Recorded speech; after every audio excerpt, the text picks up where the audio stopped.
biggest muscle building mistake is being impatient and trying to rush the process, which seems to be human nature. Whenever we set a goal, we want to experience the results yesterday. When it comes to fat loss, when we're impatient and we try to rush the process, we end up being too aggressive with our calorie deficit, which can lead to a binge eating experience, causing a setback, or even worse, causing you to throw in the towel. When it comes to muscle building, when you're impatient and you try to rush the process, you end up being too aggressive with your calorie surplus, which can lead to faster fat gain. And for some guys, it can cause them to abandon their muscle building phase way too soon. For other guys who stick with it, they gain so much fat that they end up having to go through a very lengthy cutting phase where they run the risk of losing muscle mass throughout that process. Now, if you can relate to either of these scenarios, I'd really love to hear from you down in the comment section below. So please take a moment to share your experiences.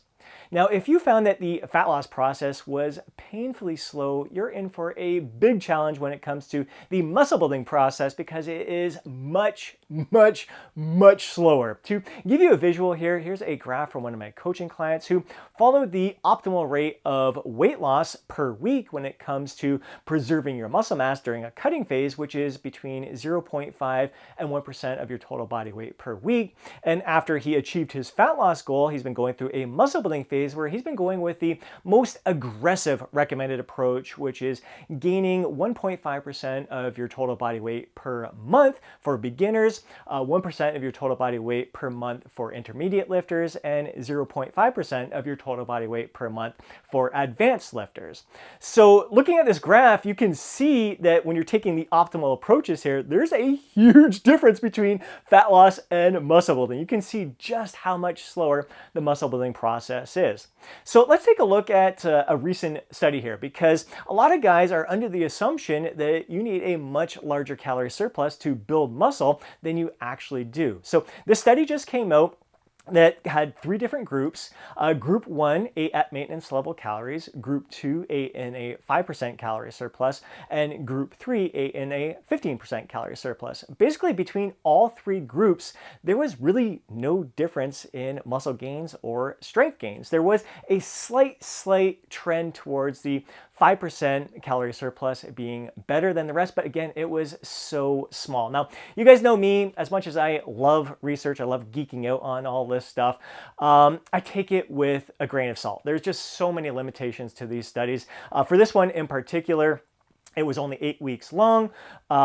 Which, I mean, I'd love to see these studies be done longer, but there's a lot that goes into these studies. It's really tough to get these participants to stick with it for the long term and really adhere to the overall protocol there.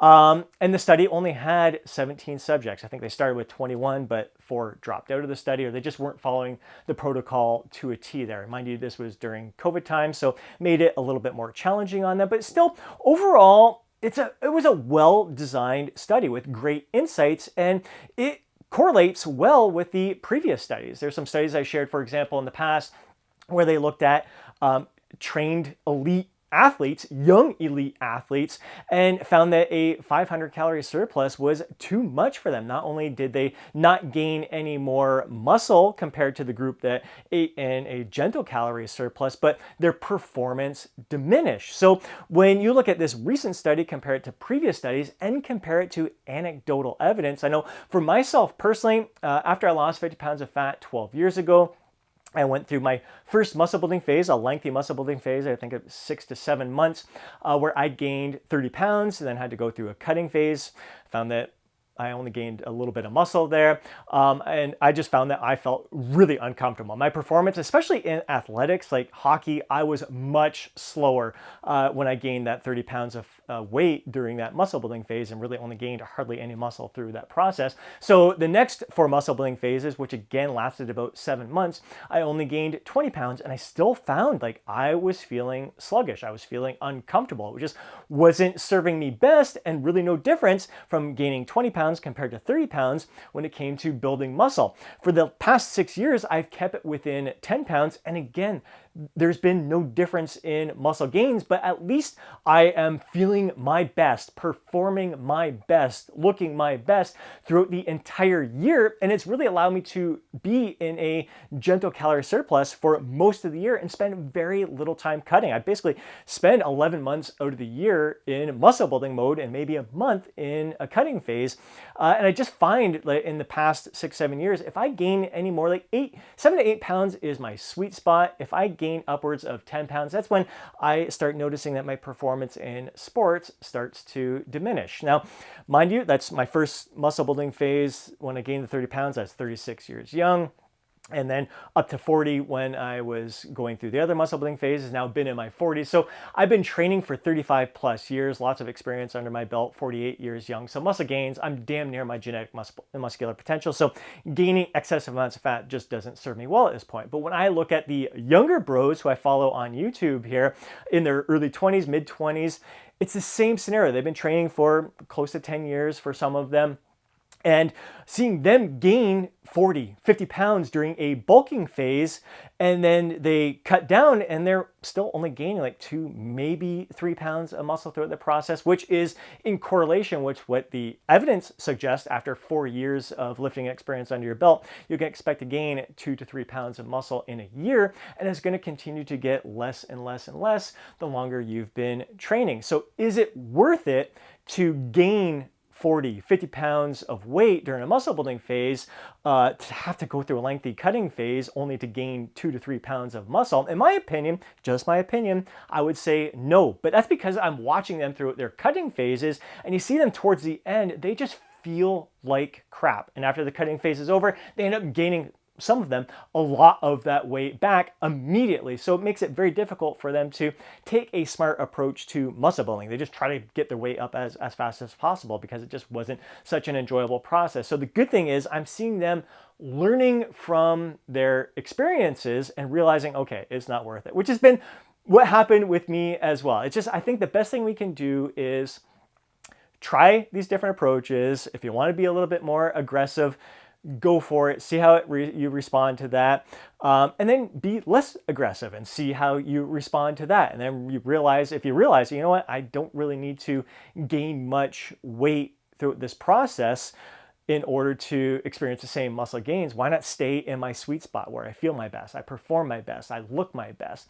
But again, it's going to be an individual preference there, but I encourage you to experiment and to learn from each of those experiences. Now, do I recommend that you stick with the exact recommended protocol when it comes to what the research says? Again, like the 0.5% weight gain per month when it comes to advanced lifters, 1% per month when it comes to intermediate lifters, so upwards like maybe up to 4 or 5 years of lifting experience under your belt, or beginners, 1.5% of your total body weight per month. You don't have to stick with that. Especially, you look at someone like one of my coaching clients, Jeff.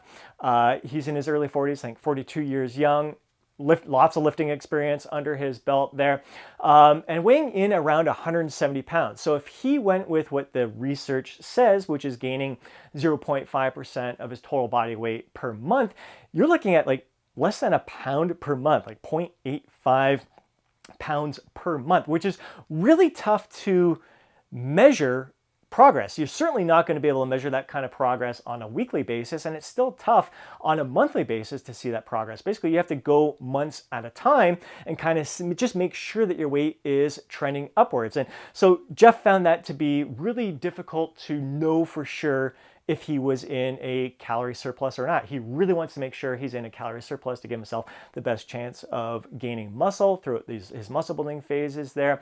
So there was months where there was a time, he didn't list the time there, but where he found he was just maintaining his weight, which again, if you look at the study there, really no difference. If you're at least at maintenance and or a 5% calorie surplus, it's not going to be much of a difference. You just want to make sure you're not losing weight in a muscle building phase. You're not in a calorie deficit. So he still has potential for muscle gains at maintenance. It's still a great thing, but he still wants to make sure he wants to be in a little bit surplus. So he's aiming for 1.4 pounds gained per month. So it's not quite 1%. It's between 0.5% and 1%, which I still think is reasonable. I think that's a smart approach to based on what is in his best interest. And the thing is, it all comes down to experience. The more times you go through a muscle building phase, the less kind of guesswork you're going to have to put in it. Like for myself personally, I go with that slower and steady approach, like that 0.5% of total weight gain per month, total body weight gain per month, because I have gone through over a decade of these muscle building phases, not to mention the decades of muscle building that I did in years past, but more importantly, like these past 12 years have really provided me with a lot of data, a lot of information. I know how much I need to eat in order to be in a gentle calorie surplus. I know my routine, my day is pretty damn routine. I'm very habitual when it comes to the foods that I eat, the activities I perform.